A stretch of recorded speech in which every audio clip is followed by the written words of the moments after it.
In the vibrant India of the late 1960s, a new chapter was being written for its forests. The government decided to form the prestigious Indian Forest Service, an all-India service designed to bring uniformity and excellence to forest administration across the nation. To recruit officers for this vital service, a high-powered selection board was constituted. Their task: to choose suitable candidates from existing state forest departments. Among those on the board was a prominent figure, Mr. Naquishband, the acting chief conservator of forests. But here lay the core of the controversy.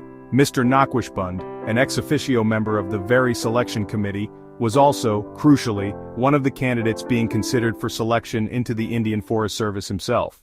This dual role sparked a legal challenge. The validity of the entire selection process was questioned. The central argument: even if Mr. Naquishband did not participate in the discussion about his own candidature, his mere presence on the committee created a reasonable likelihood of bias.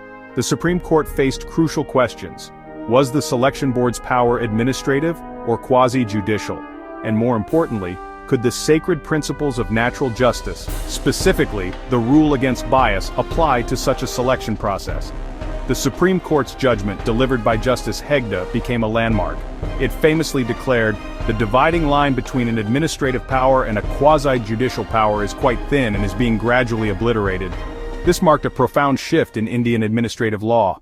The court firmly established that rules of natural justice, designed to prevent injustice, must apply even to purely administrative functions. An unjust administrative decision, the court reasoned, can have devastating effects. Every administrative action, therefore, must be fair. Central to this was the rule against bias, the principle of no one shall be a judge in their own cause.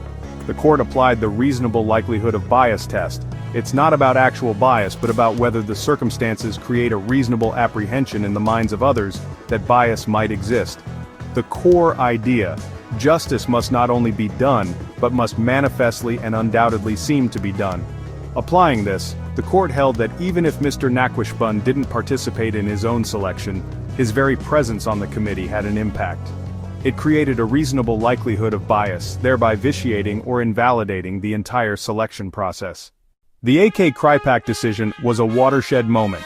It firmly established that principles of natural justice, particularly the rule against bias, are paramount in administrative functions where fairness is crucial and decisions affect people's rights. This judgment cemented the judiciary's role in ensuring procedural fairness, emphasizing that a fair decision is the end, and the rules of natural justice are the means towards that end. The A.K. Kripak case continues to be a cornerstone of Indian administrative law, a testament to the idea that even in the absence of traditional judicial proceedings, the essence of justice, fairness, and impartiality must prevail.